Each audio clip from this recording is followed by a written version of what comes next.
Hello, guys. Very good evening. This is Karthik here again. So I hope you are having a great day, great Monday, great evening, and the great last week of the year. We are spending a good quality time with our family and a relaxed time, right? So yeah, like last week we were discussing about a very interesting topic about what happens to love after wedding, right? So this is like part two, like Bahubali 2, the conclusion. We have the part two of the conclusion of this series. So before we get going, I'll just introduce my two very good friends and the panelists for the day. Hi Saurabh, hi Nazir. Welcome to the studio. Yeah, thank you, Karthik. Hi, Saurav. Uh, So, Hi Nazir, uh, hi Karthik. A very good evening to you, and thank you Karthik for the invite. yeah, thank you, Karthik. So, I am Nasir, Thank having 10 plus. Yeah, sorry, I disturbed you. you. Yeah, Nazir, you So, can go ahead. Yeah. okay. So, I am Nasir, having 10 plus years of experience as a software developer. I am from Bangalore. Yeah, I think Saurav, you can introduce yourself. Hello everyone, a very good evening. My name is Saurabh Sharma, and I am having 11 years of corporate experience, and I am currently staying in Ambala. Thank you so much, Nazir and Saurabh, for coming to the studio. And myself, again, I'm Karthik. I have more than a decade of experience in IT. I'm also from Bangalore. So, relevant to this topic, cumulatively, we three share around 20 plus years of experience in marriage, right? So, talking about this book, we were discussing, right, about Five Love Languages by Gary Chapman. So, to summarize last week's topic, we discussed just we have different love language. I mean, the spouse share different communication language. I mean, husband and the wife shares a different communication language or a partner, right? So, like Nazir was sharing last time about we have Chinese, Japanese, and all these different French, Hindi. We have so many languages. So, love language love also has a different language. And also, Saurabh also shared about something called love tank. We have something called fuel tank. We know a water tank, but we also have emotional love tank, right? We need to fill it. Okay. So today we'll see what exactly are these love languages. Okay. Coming to the main point, right? How can we know what the our partners desire is, wants are? Okay, how can we fill this emotional love tank so that we have a very good and happy marriage? Because this love like fuel tank and water tank, this love tank gets dried up, right? We need to keep filling it. Okay, so we'll quickly cover these love languages and we'll share a couple of them, and the remaining you can definitely go through the book. Don't worry, we are not making any money out of this book. It's a very good one. I don't know about Gary Chapman. We are just sharing it from this book. So, Saurabh, you want to go ahead? Did you take the quiz, Uh, Saurabh, which is at the end of the book? yeah, I did take the quiz that was at the end of the book. That's nice. So, what was your love language, Saurabh? Why don't you share it? My love language was quality time. So the base for that is we just show and receive love by spending time with each other and doing something with meaningful connections.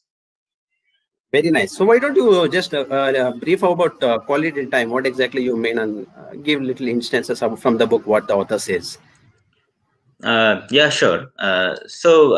When I took this test from the book, my love language come out to be this quality time.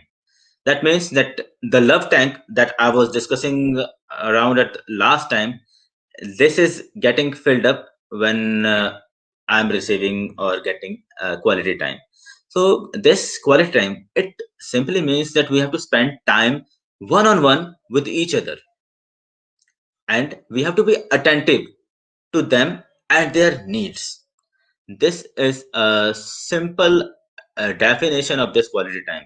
So, what is most important is we have to just give our partner a significant full attention in this quality time. So, this quality time it consists of five sub parts. These are togetherness, quality conversation, learning to talk. We have personality types and quality activities. So by togetherness and quality conversation, they are around one and the same thing. So togetherness, for togetherness, the very central aspect of this is to give undivided attention to your partner. You have to just give your focus. You just don't means by togetherness we say that living in a same home and not giving a focus attention, doesn't mean togetherness. Togetherness means giving a focus attention. And quality conversation says that it focuses on what we are hearing. So what happens when we share our thoughts, our feelings with our partner? So we are just programmed for one thing, that we have to provide a solution for what one is sharing. But that is always not the case. Sometimes what happens is our partner just want our undivided attention and our focus on just hearing what he or she is saying.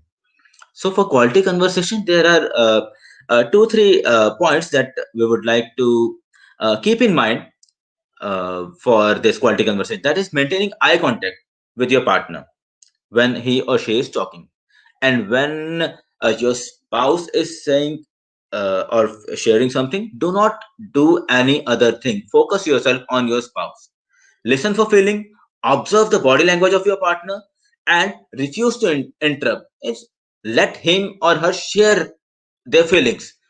Hear them out. Do not interrupt in between.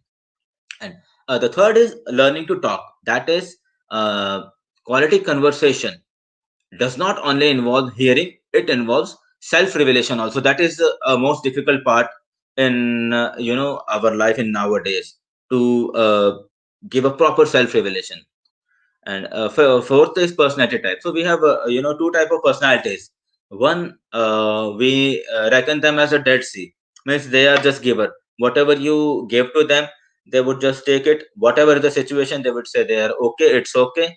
Means they are quite just givers. They don't focus on anything else. And other type is babbling broks. So they are a very charming, bubbly, and they can start conversation at any time. So these are two type of personality types for quality time. And the last and most significant is quality activities. So apart from this, your togetherness, quality conversation, there are some quality activities that we can have to enhance this quality time. That is to share and have do the things together, like gardening, singing, dancing. Whatever we are doing, we just do it with undivided attention. And our main emphasis should be on not on what we are doing, but why we are doing it. And in the end, for quality time, I would like to just say one line, that many of us, we are trained to just analyze problem and create solutions, but we forget that marriage is a relationship, not a project. So that is what I would like to share. Thank you, Karthik, for the opportunity. Wow, wonderful, Saurabh. And last line was very beautiful. Uh, we actually are more into problem solving, finding solutions, but marriage is not a project, it's a relationship.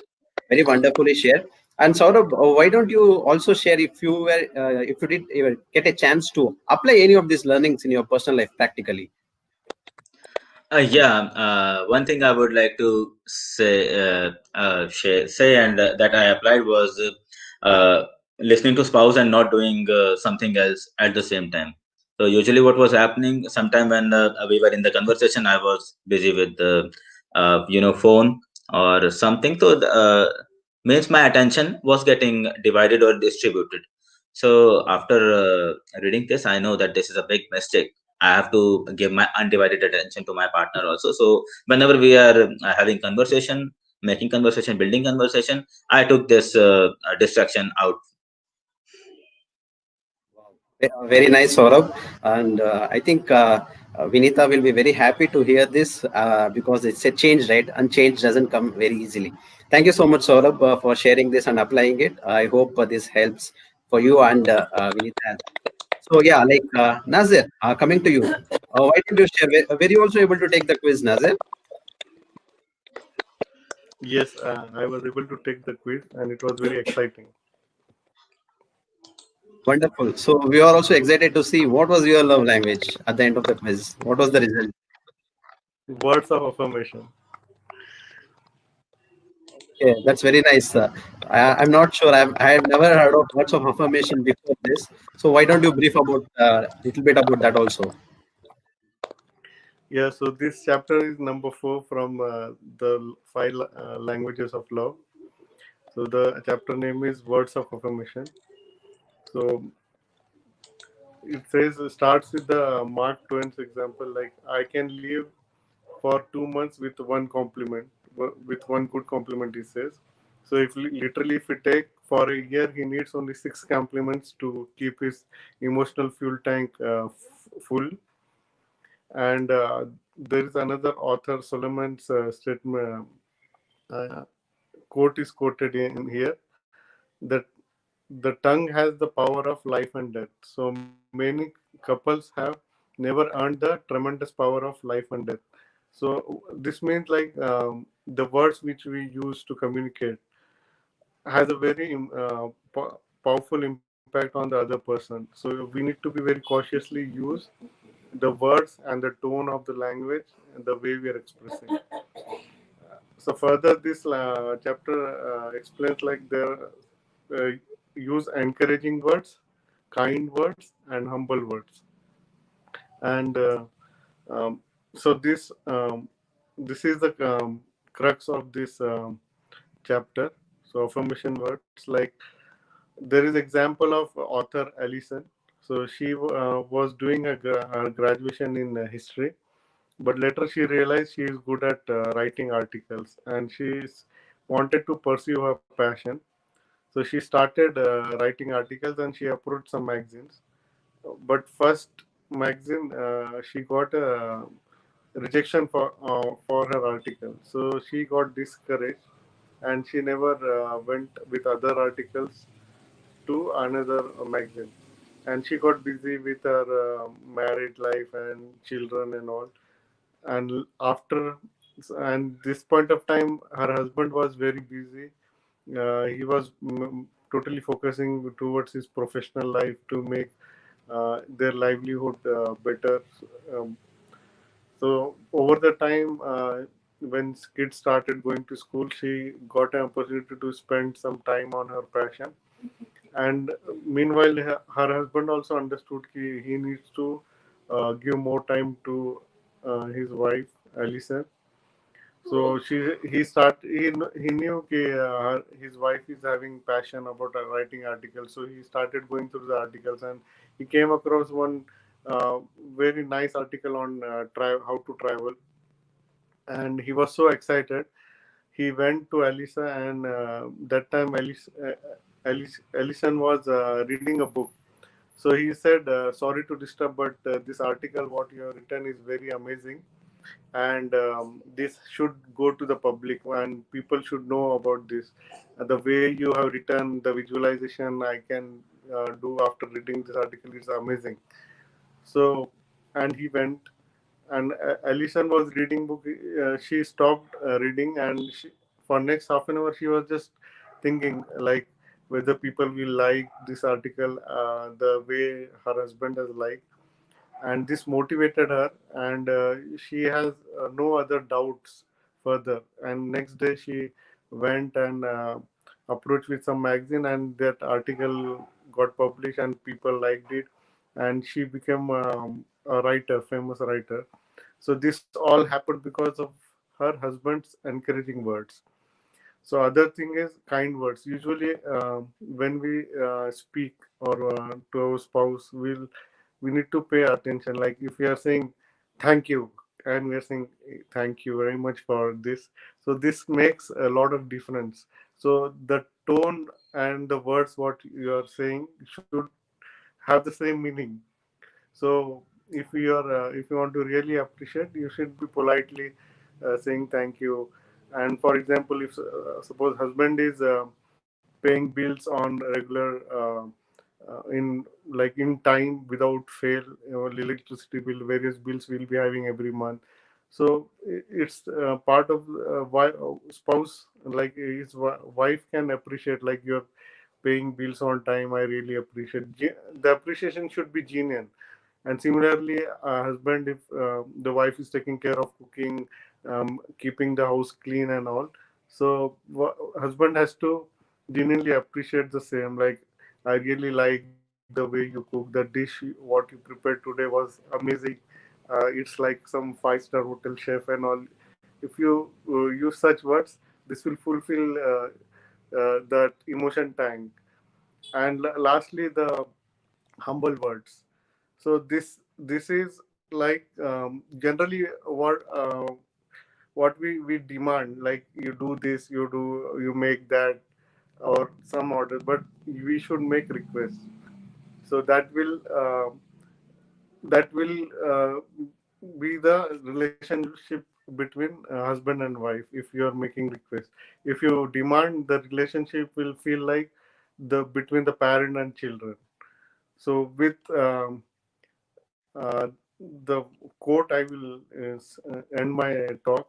The object of love is not getting something you want, but doing something for the well-being of the one you love. Yeah, thank you. Wow. Amazing, Nazir. Again, wonderfully ended. I think it was a sixer at both the end, both Saurabh and you. So we need to understand what the other person want. It's not like what we want. And we are like we had. I got so many takeaways like requesting and using kind words, taking care of your tone. So many points, right, to take away. So Nazir, so why don't you also share whether were you able to apply in your life as well? Yeah, before reading this book, I was not that good at appreciating and using words of affirmation. But my wife was smart enough to um, take it out from me. So whenever she's getting ready, if we are going to some party and all, she will ask question like, "How is she looking?" So obviously, I'll compliment her, right? And whenever she's prepared some dish on some event like my kid's birthday or some festival, then she will ask, "How is the dish?" Yeah, so I'll obviously I'll tell, yeah, it's a wonderful dish. It's been like one of in a lifetime. Then I remember one incident when uh, during my kids' annual day, we were invited to speak about the experience for that institute for the Montessori.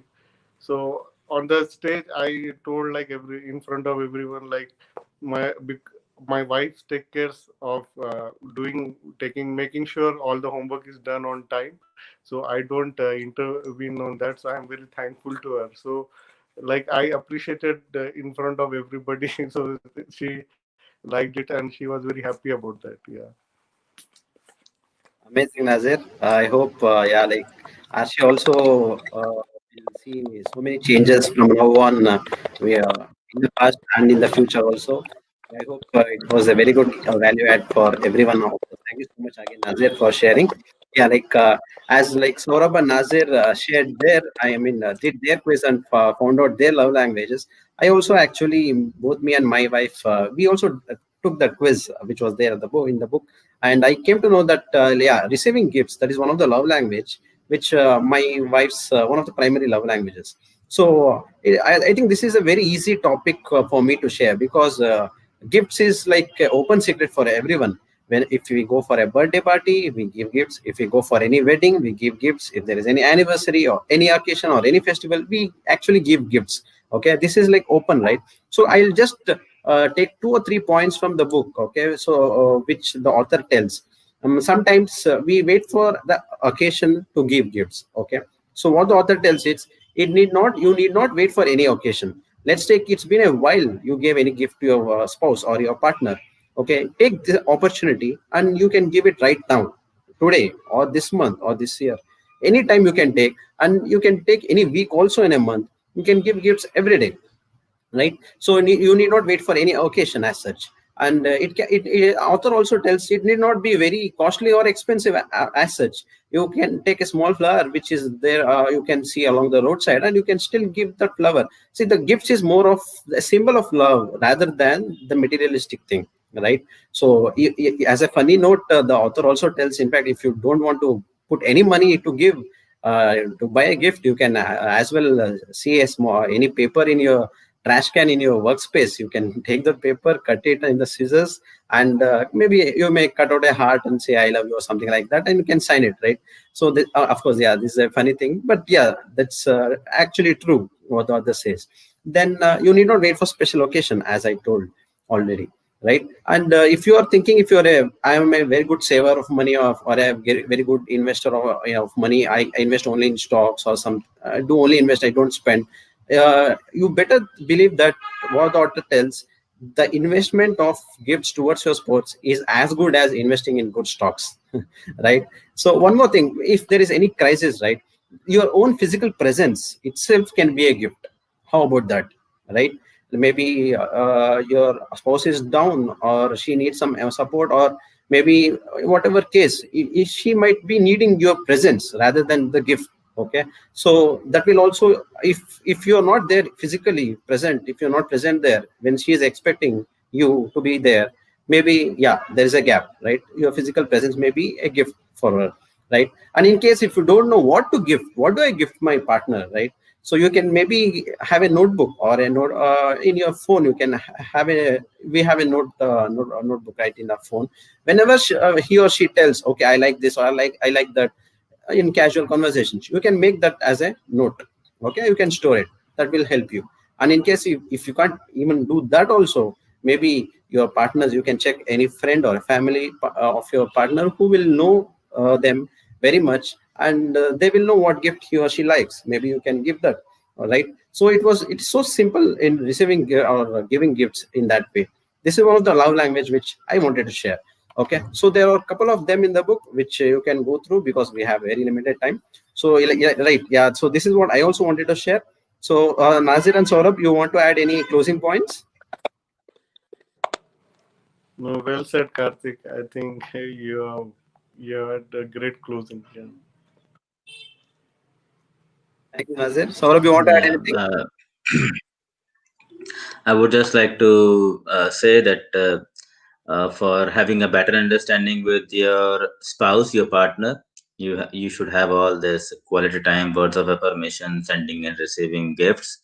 So that would strong your bond with your partner, and will you will have a very happy and pleasant time with your partner.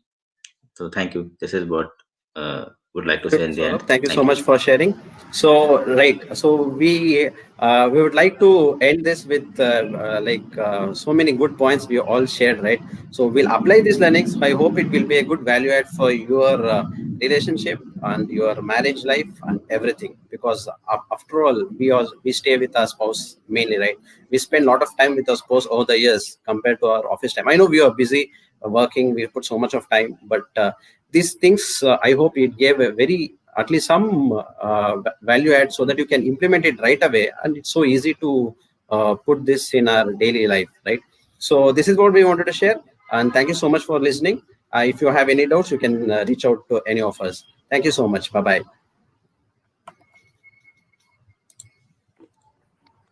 Thank you.